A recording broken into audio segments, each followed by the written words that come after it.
Well, big story from Zach Garner-Perkis, investigations editor of the Daily Express.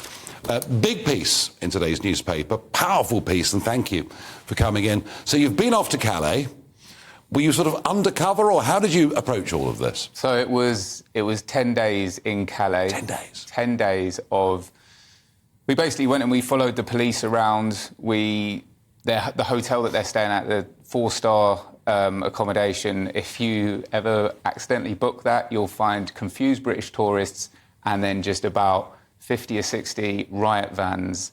And we had pictures of them pulling their guns out the van, you know, getting changed into their flip-flops. And then what they really liked to do was go and get a bite to eat and then hit the town. And these aren't a couple of drinks after work. This is like, you get in at 11:30, you start doing the shots, you're there right the way through to, you know, 6 in the morning when you... We have got, Zach, some video footage that you took, which we're now going to show our viewers here on GB News. And tell us what we're seeing here.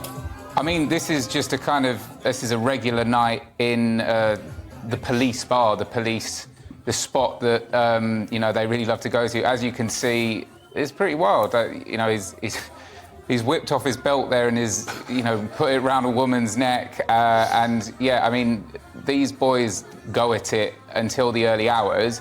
And what's remarkable is I'd actually see them down the next day at breakfast, full uniform on, looking very relaxed. And actually, because I spoke to some of these guys, you know, they're quite open about it. They say, Britain's paying for us to be here, you know, and whilst they're kind of strolling about in their sandals and you know... No, I'm not a Puritan, you know, if they're out having fun, I'm not against that per se, but kind of the thought that whilst they're doing this, the launches are physically taking place, because they often launch, don't they, at 2, 3, 4 in the morning to get across the English Channel, is a bit rich.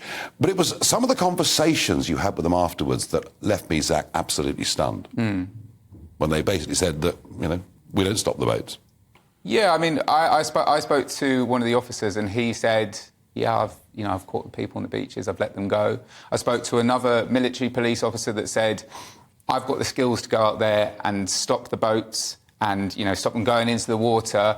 I can't because my boss will tell me you can't go over that side, that side, you know.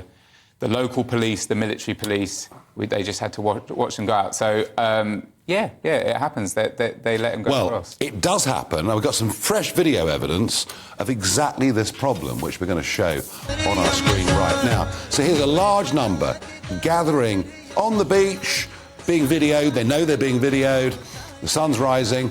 And as we scan round, we can see on the sand dunes, the police are just standing there and on the beach, just standing there watching. We've got a second illustration of this, a classic boastful TikTok video. Here they all are traipsing down, about 70 of them, towards a dinghy that is already waiting. And again, as we scan round in a few seconds on this film, you will see there's the boat you can see in the background. And we scan round, we see 3 police officers, and they're literally just, there we are, standing and watching. So, Zach, you've exposed the culture in a way we've not seen before, and well done you for doing it. How did they treat you as a journalist? British journalist. I would say... Brexit British journalist. Well, I would say that... look, they're quite open about this. This is not like... They were quite happy to come and have a chat to a British guy, and, you know, it wasn't a kind of, oh, this is something we need to hide. Around the town, the approach is, it's impossible. That's what people in Calais think. That's what the police think. And, yeah, if you think it's impossible, you are going to be standing around watching it happen because you don't think that it can be stopped. So, I mean, yeah, it's right the way through. And you know what the interesting one is that within the local community, they're really happy because they feel that the presence of the police has cleaned up the town. They feel like, oh, we've got our Calais back. You know, it's safer here. We feel better going out in the evenings and all of those types of things. And it's like, that's how actually what they see their role as. They say, we're here to secure the town not to stop the boats. So, I mean, that's quite an interesting Which, one. from a French perspective, you could almost kind of get. Yeah, if their first priority is to their own citizens. I wish our government thought like that. Now, Rishi Sunak is quite boastful. He says that the numbers are still down 17%. Interestingly, they were down 20% just a couple of days ago, but a few calm days, it all catches up. I mean, my contention, Zach, is that the only reason the numbers are down is that July and August, the weather was so awful.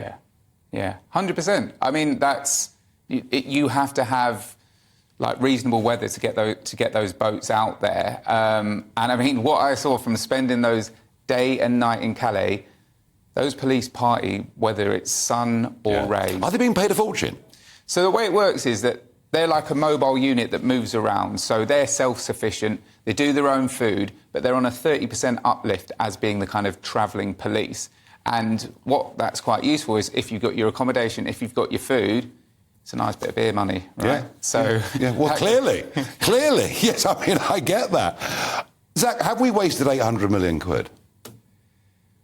I think, short answer is yes. They need to have oversight, right? If they're going to spend the money, they need to have the border force embedded over there, checking what's going on, running the operations. I mean, what was interesting, right? So at our hotel, we saw on the last night a couple of British policemen coming down in the lift. Now, you could tell straight away they were British policemen. There were a couple. They had one of the badges on their bags, which gave it away. But obviously, it wasn't marked because they can't have it as British police. But it was really interesting about what are they doing there? What were they getting up to? How are they mixing with the French? Because look, I spent a lot of time with those officers.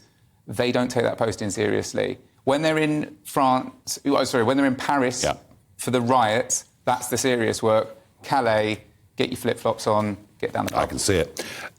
Have you got more on this story to come? We'll see. Look, the way that we did it, we sent two teams out there, right? So I had the hard job of following them around the bars. The other team were on the beaches, and they were they were there for 7 days, and they witnessed two crossings where they just got away in amidst like police moving all around. Extraordinary. Well, I've got to say, Zach Garner-Perkis, investigations editor for the online Daily Express. You've done a terrific job. You've exposed a very, very important story. Thank you for coming in and sharing it.